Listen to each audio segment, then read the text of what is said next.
ndakamboitaura kumashure ndikati miracle Paul gudo guru petamuswe kuti vadiki vakutye kana kuti vakuremekedze.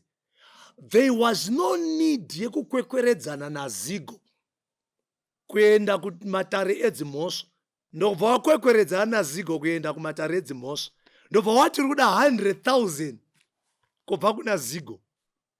Chiona manje chinhu chiya zvachakuitika zvachakuchiita chinhu chiya. Takaona vana vapfana vana Shugeta vapfana vachiedza kudefenda vachiedza kumirizika akuchifanira kubhadharwa ndiye kazigo namaneja wake kuratidza kupusa nehudutye hwako unofanira kuibhadhara. I spoke to Zigo, I spoke to JCTV, I spoke to Chibanda. Newe Shugeta rekeza ndikubatsire. Pamwe pachoka toziva kuti vanhu muri kuda mari. Pupurai zvinhu zvamuine umbowo nazvo kwete kumhanya nezvinhu zvamusina umbowo nazvo. Zvino nhasi munonyarira kupi? Miracle Paul, my brother.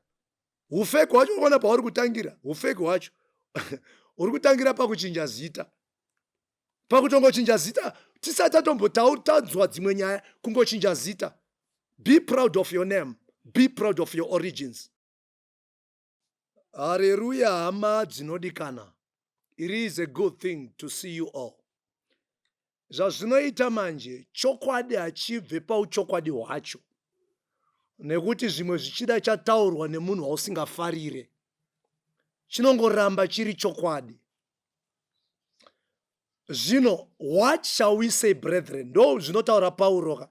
Pauro anobva ati, what shall we say, brethren?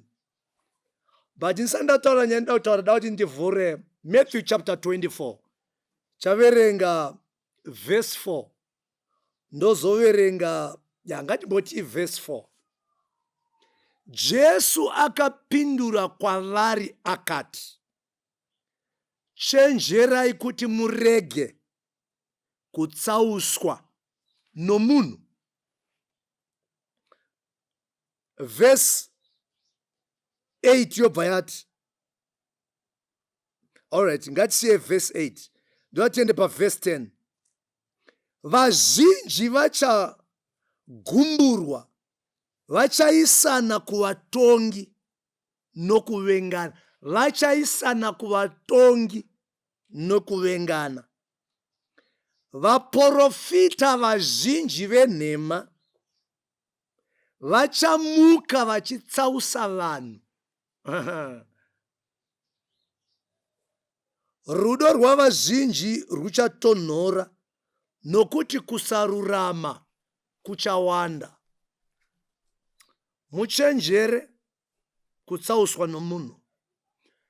What shall we say, brethren? Ndakamboitaura kumashure ndikati miracle Paul gudo guru petamuswe kuti vadiki vakutye kana kuti vakuremekedze. There was no need yekukwekweredzana nazigo kuenda kumatare edzimhosva. Just imagine, panapa tinotori nevanhu vanototi vana nyamakanga muri mafeki. Freddy ifeki. Kunyangwe neni ndakatomboti Freddy futi ifeki. Makandiwa. Funga kuti vanhu vese ivavo vakada kuenda kumatare edzimhosva kuti ini ndazi ndiri feki. How many times Apostle Chiwenga pavakati ti Freddy gava ifeki? How many times, if you want to recall, Apostle Chiwenga paakati kuna Makandiwa kuna Angel Makala vari feki.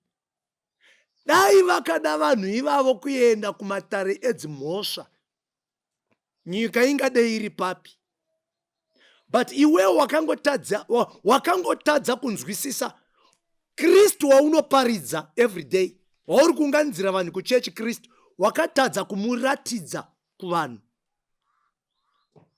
Ndobva wakwekweredzana nazigo kuenda kumatare edzimhosva. Ndobva wati uri kuda 100,000 kubva kuna zigo. Chiona manje chinhu chiya zvachakuitika zvachakuchiita chinhu chiya. Takaona vana vapfana vana Shugeta vapfana vachiedza kudhifenda, vachiedza kumirizika. Sakangoti regedzai timbomira timbochisiya chakadaro. Ko kunoedza ka? Handi kunoedza, zvino kwaedza. Varume vaparidzi, regatibatsiranei. Hazvinei kuti Mwari vakushandisa kuunganidza vanhu kusvika palevhel ripi. Kaona vanhu vachida kuedza kukudzora nekukubatsira, open that space yekubatsirika. Zvino unonyarira kupi? Akuchifanira kubhadharwa ndiye Kazigo namaneja wake. Takaitaura nhau iyi. Zvatoratidza zvikatoburitsa pachena kuti effect profit. It's now clear. Kana dare redzimhosva, okay, kuhigh court zvinoreva kuti yakatoitwa appeal kanyaya. Pamwe yakazosvika kuhigh court neappeal. Cause haisi murder case ka. Ndava murder case ndio inotangira kuhigh court. Yes, saka zvoreva kuti pana akaapila. This is a shame to the body of Christ. A shame to our colleagues in the vineyard. Pamwe pacho varume ngatirarame ishoko. Ngatirege kufurwa navanhu. Mwanga achiti baba inini ndine munhu tinomunyudzisa. Zvina anonyura ndiwe. Nekuti kudenga uko kuna Mwari anorwira vanhu. Every step that we take, we are accountable. Ungasungise Zigo kuti wanditi ndiri fake. Wanditi ndiri false. Saka Kristu wacho anozoonekwa sei pauri kana uchitsvaga kudhifendwa kumatare enyika ino. Majaji aya vanofanira kuuya kwatiri kumafundisi, major street, kuti aiwa Vanyamakanga, aiwa Vamakandiwa, aiwa Vachiwenga, aiwa Vajavha, aiwa tibatsireiwo takundikana apa. Saka ucharespektwa nevematare edzimhosva kusvika palevhel ripi. Hauna nyaya uchagona kugadzirisa nyika, nekuti iwewe uri kuenda kunyika kunoti nyika ini ndakundikana ndigadzirise. It is a shame to the body of Christ. Munofana kuibhadhara mari. Iyo mari iyoyi inofana kubhadharwa.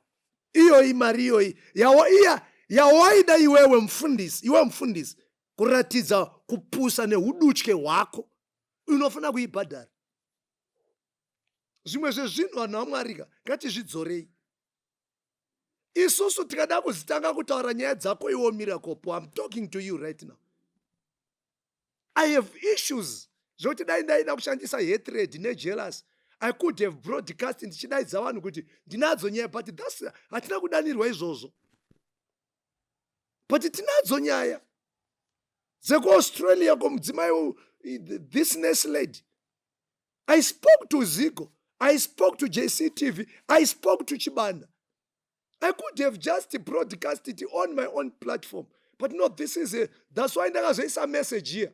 Kuti Miracle Po, kana paina ane namba za Miracle Po, I want to talk to him as a brother. Kuti what's going on?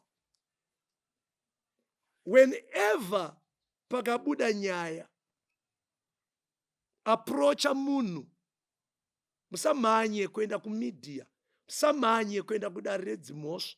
Zvino apa tonyarira kupi? Newe Shugeta rekeza ndikubatsire. Pamwe pacho toziva kuti vanhu muri kuda mari.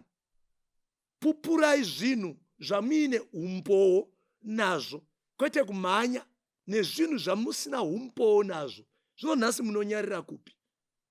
Where will you hide? The evidence is there. Kesi yakahwinwa. Haikona kuita takarasima kuti ndoda kutoapila. Kuramba uchitoratidza kusava naMwari. Come on. Let the church be the church. Dati nditaure kuti aiwa Miracle Po gudo guru peta muswe kuti vadiki vakutye.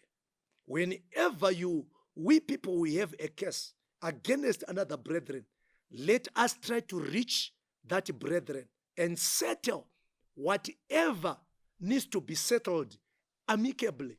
Aino kutogona kutadza kuwirirana patinenge tichisetla, but patinoparadzana. Ndakamboitaura ndikati ungakundwe na prophet Jose who is younger than you.